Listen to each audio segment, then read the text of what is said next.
Hey friends, Mark Holmes here with my buddy Cowboy Joe Boo. And as always, thank you guys for watching, commenting, and subscribing to the Joe Boo Sports Report. Without you guys, this literally does not work. I'm actually going to be home today doing some paperwork and things and just kind of enjoying myself. And my wife, I got to tell you, she truly knows me. She knows with the way the season is going right now, I'm going to get hangry. So, I've got my emergency Snickers bar for my daughter, but she got me a few other Snickers bars. Offsides. Bench warmer. Tackled. And of course, the killer. Punted. Let's put the punted right there. That seems to be about fitting. She also knows me real well because she got Joe Boo another bottle. Hopefully, maybe this bottle of rum. Ooh, and that's a good bottle. Oh, hopefully that bottle will be some mojo for our Cowboys because Lord knows we need some mojo. I, for one, have been saying that a lot of the problems we have are play calling, scheming, and attitude. Today on the NFL AM, they are literally just taking jabs. They can be talking about totally other teams, and they will literally jab at the Cowboys, They'll talk about, well, this receiver has more touchdown catches than the Dallas Cowboys have on the whole roster. And I'm sick and tired of that. But Jerry Jones went from saying, you got to go for it to basically saying, meh, we just weren't making anything. And a lot of times you're not making things. But you have to look at the situation and are we putting ourselves in a position to win? This play right here that Brian Baldinger broke down lets you know all you need to know. I say it, of course. I'm not Joe the expert in things. But let's listen to one of the experts out here who explains the play. Let's review Dallas's sequence here. With 2 minutes to go to second quarter, they had a 4th and 1. Dak got up there. It's actually less than 1. It's about 2 feet. Dak gets up there. It runs a perfect, executed quarterback sneak. He picks up 2 yards behind Connor Williams and their left tackle. All right, let's watch what Dak sees here. Because it's just, he does everything right. Linebacker's up in that A gap. So there's Zach Cunningham, he's back. Where's he gonna go? Where there's less men. All right behind Tyron Smith and Connor Williams. Picks up the first down, shows the referee the ball, no question right here as he sticks the ball up. All right, there it is, first down. Okay, now let's go here. Now it's 3rd and 1. And they're gonna try and dick the Houston Texans here. Let's put Cole Beasley in the backfield. Let's get Zach Martin. And let's get Lyle Collins in 2-point stances. We're going to try to dick them here on 3rd and 1. This is bad football. You've got the best running back in the league right there. Now, watch the step by Martin. It's a read step. They're not firing off the ball. They're playing almost a draw. Look at this. It's a lateral step.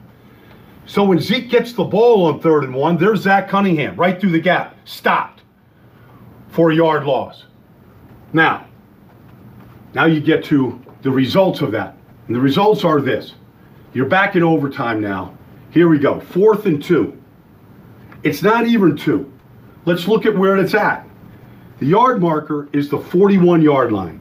They're inside the 43.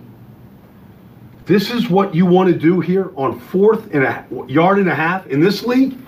With all these games and overtime and coming down to the final possession, you really want to punt this ball away? Is that what you really want to do? With 5 minutes to go in overtime, 5.5 minutes to go in overtime, you're going to punt it. Oof. I question the 3rd down and 1 call by Zeke. Just line up and blow them up. That's it in a nutshell. You're touted as the best running back in football. You're touted as, one of the best offensive line. And again, third down, you're doing basically a finesse play as opposed to just trying to blow people away. It's not that the Cowboys haven't been successful on 4th and 1, but this is just one of those ones where you look and you say, you're playing not to lose as opposed to playing to win. And more times than not, when you play a prevent defense, I used to always like to say prevent defenses prevent you from winning more times than not. You got to go for the jugular. You've got to take a chance because that's the opportunity to let your players know we believe in you. It lets your players be the guys that can win. And that's one of those impotences that can change a season. And we just don't seem to do that. More times than not, we are just kind of like, yeah, well, we'll put it on the defense to go ahead and stop them. What do you mean put it on the defense? For years, the defense was the redheaded stepchild, and it used to be, let's, let our offense stay on the field and win it for us because our defense couldn't. That, my friends, is when you have to put your will forward, and we don't seem to do that. This league has gotten to be more take risk, do more razzle-dazzle, try things that haven't been done before, to innovate. And some coaches are kind of like, no, man, that's not real football. I'm not going to do that kind of a thing. But those are the guys that are winning. Those are the guys that are getting a couple plays that surprise. And make no mistake, when you get a big play, it energizes the crowd. It energizes the players. And that, my friends, sometimes is all it takes to get on a roll. But when you do what we did there, don't have belief in your guys. Don't scheme it up to where they're in the best position to succeed. What happens is your players begin to question the coaching. They don't start believing. And that just starts losing that locker room. And we are at the point where the Cowboys locker room can be lost. The wide receivers are tired of being told that they don't have talent, that they're not getting open. You got the quarterback who's getting flustered. You've got the team looking like they don't believe in what's being called. And this is actually a pivotal time right now because this is where you can grab a hold of the team and turn it into something good and get on a roll, or it can just spiral out of place. And this is where your coaching has to come through. The coaches have to take Dak Prescott. And I'm tired of hearing people saying, well, he's not accurate. He's missing plays. I got that. But you know what? A lot of people say that Cam Newton is inaccurate. But yet he ended up getting Offensive Player of the Year. MVP of the league. Why? Because they figured out what he does well. And that is the problem in my mind because they still keep trying to fit every player into the exact mold or the way we do things. But you have to understand that not every player is going to be able to play in that same system. You have to craft your offense to your strengths and weaknesses. Find mismatches for the players where they will succeed. You got tons of speed on this offense. You got a quarterback who's strong enough that he can take a hit.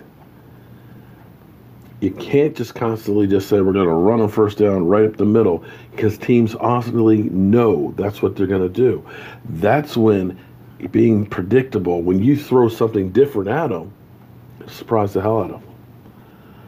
I'm hoping that they can get it together because they still have opportunities. Tomorrow night, the Eagles versus the Giants. It's a huge game. One of those teams are going to be kind of knocked the heck out and digging themselves in a deep hole.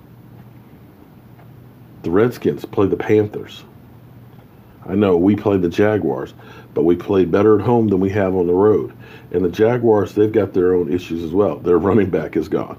They don't have a great offense. And they've come back down to earth some too. But this is where the coaches have to grab a hold of this team. And believe me, I am tired of talking about our Cowboys offense and how putrid they are. I want to see this thing work.